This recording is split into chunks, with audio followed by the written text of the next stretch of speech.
தவழ்ந்து காலில் விழுந்து பதவியை பிடித்த எடப்பாடி பழனிசாமி இந்த தன்மான மிக்க ஒரு விவசாயினுடைய மகனை பச்சையின்களே 10 ஆண்டு காலம் கையெழுத்து போட்டு ஒரு பைசா வாங்காத இந்த அண்ணாமலையை பற்றி சொல்வதற்கு எடப்பாடி பழனிசாமி என்கின்ற எந்த விதமான அதிகாரம் கிடையாது.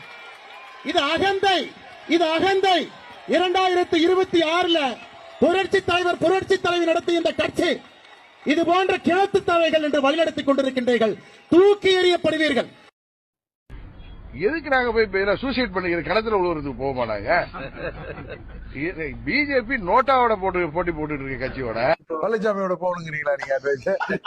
அதுக்கு நாங்க தூக்குமாடி கூட தொங்கிடுவோம்.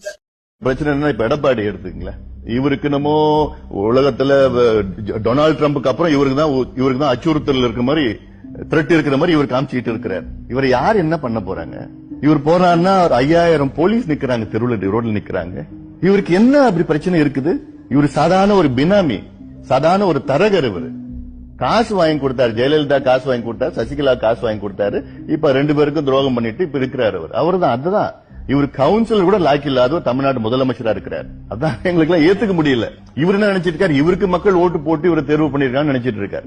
ஜெயலலிதா ஓட்டு போட்டாங்க, அது தவறா ஓட்டு போட்டுட்டாங்க. இப்ப ஃபீல் பண்ணிட்டு இருக்காங்க மக்கள் ஏன் ஓட்டு போட்டோன்னு. இவருக்கு இப்போ 5000 போலீஸ் நிக்கிறது, பெண்கள் எல்லாம் வெயில நின்று மழையில நின்று இருக்காங்க. அதெல்லாம் ஏத்துக்க முடியாது. உங்க மேலே கேஸ் போட்டு எவ்வளவு கேஸ் வேணா போட்டேன். அதை பத்தி நாங்களாம் அரசியல் பொது வாழ்க்கையில இருக்கு எத்தனை வேணா போட்டு விட்டுரும். அதை பத்தி எங்களுக்கு கவலையே கிடையாது. எங்களுக்கு மக்கள் மத்தியில சேர்க்கணும், இந்த செய்திகள்லாம் சேர்க்கணும். பொலிட்டிஷியன் மேல கேஸ் போட்டா பரவாயில்ல, ஒரு கார்ட்டூனிஸ்ட் இது தவறானது. பாலா மேல